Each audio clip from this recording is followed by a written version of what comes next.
कुंभकर्ण के मरने के बाद उसकी पत्नी का क्या हुआ? रामायण का एक प्रमुख पात्र है कुंभकर्ण।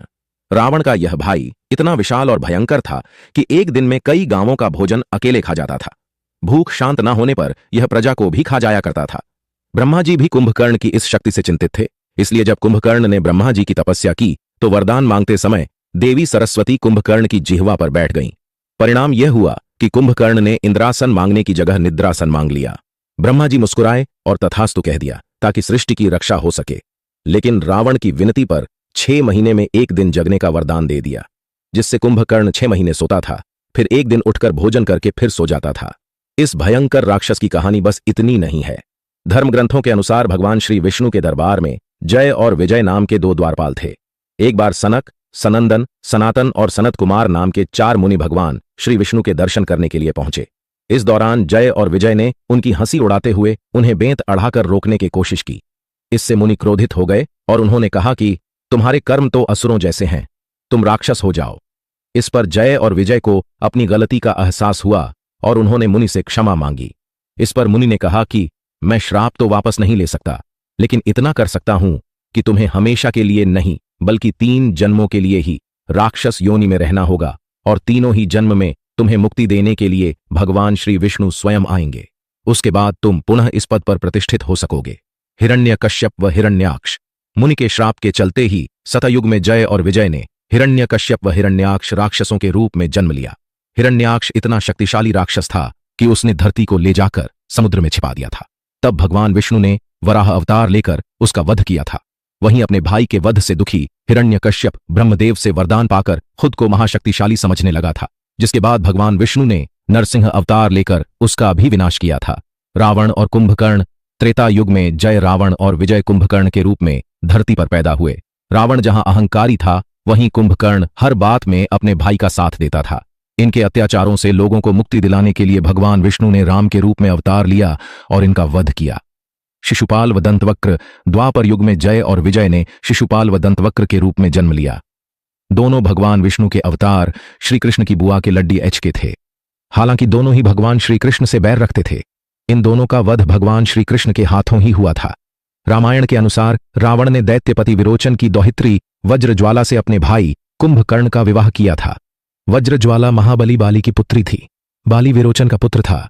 वामन अवतार में भगवान विष्णु ने बाली से जब 3 पग भूमि दान में मांगी थी, उस वक्त वज्रज्वाला वहां मौजूद थी।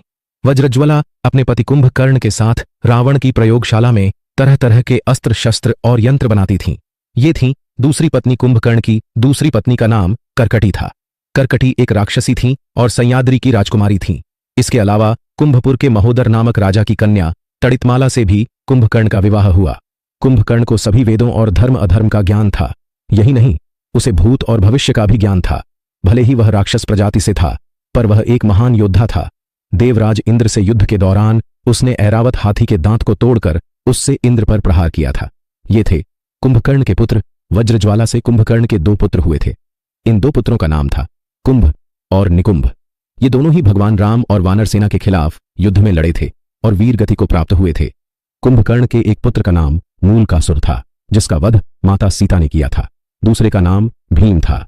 जब रावण माता सीता का हरण कर लाया था, तब भगवान श्री राम ने लंका पर चढ़ाई की और उसके अनेक योद्धा मारे गए। तब रावण ने कुंभकर्ण को जगाया। कुंभकर्ण बहुत ही विशाल देह का राक्षस था, जो साल के 6 महीने सोता था और एक दिन के लिए जागता था और पेट भर खाना खाता था और फिर 6 महीने के लिए सो जाता था। उस वक्त कुंभकर्ण की नींद का समय था, लेकिन रावण उन्हें युद्ध में अपनी सहायता के लिए जगाता है। जब कुंभकर्ण उठता है तो खाना खाता है। खाना खाकर जब सेनापति कुंभकर्ण के पास आता है और उन्हें बताता है कि श्री राम से युद्ध चल रहा है और युद्ध का कारण माता सीता का हरण था, कुंभकर्ण सारी बातें सुनकर अपने भाई रावण के पास जाता है। कुंभकर्ण रावण को समझता है कि उसने जो सीता माता का हरण कर सबसे बड़ी भूल की है। श्री राम खुद नारायण रूप हैं और उनके साथ आपने युद्ध करके गलत किया, लेकिन रावण को कुछ समझ नहीं आता। कुंभकर्ण अपने भाई का साथ निभाते हुए युद्ध के लिए निकल पड़ता है। कुंभकर्ण को मैदान में देख रणभूमि में हड़कंप मच जाता है। कुंभकर्ण को देख श्री राम को विभीषण उसके बारे में बताता है और विभीषण अपने बड़े भाई कुंभकर्ण को समझाने के लिए जाता है। कुंभकर्ण को समझाने के लिए विभीषण कोशिश करता है, लेकिन कुंभकर्ण अपने भाई रावण का साथ निभाने के लिए तत्पर था।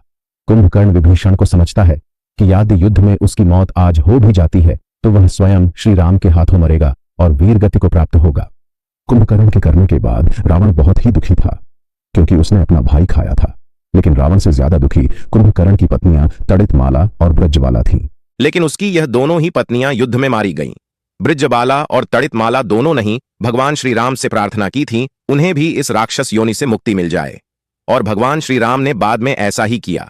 यदि श्रोताओं आपको वीडियो पसंद आई हो तो कृपया वीडियो को लाइक करें और चैनल को सब्सक्राइब करें। इसी के साथ वीडियो समाप्त हुई। जय हिंद, जय भारत।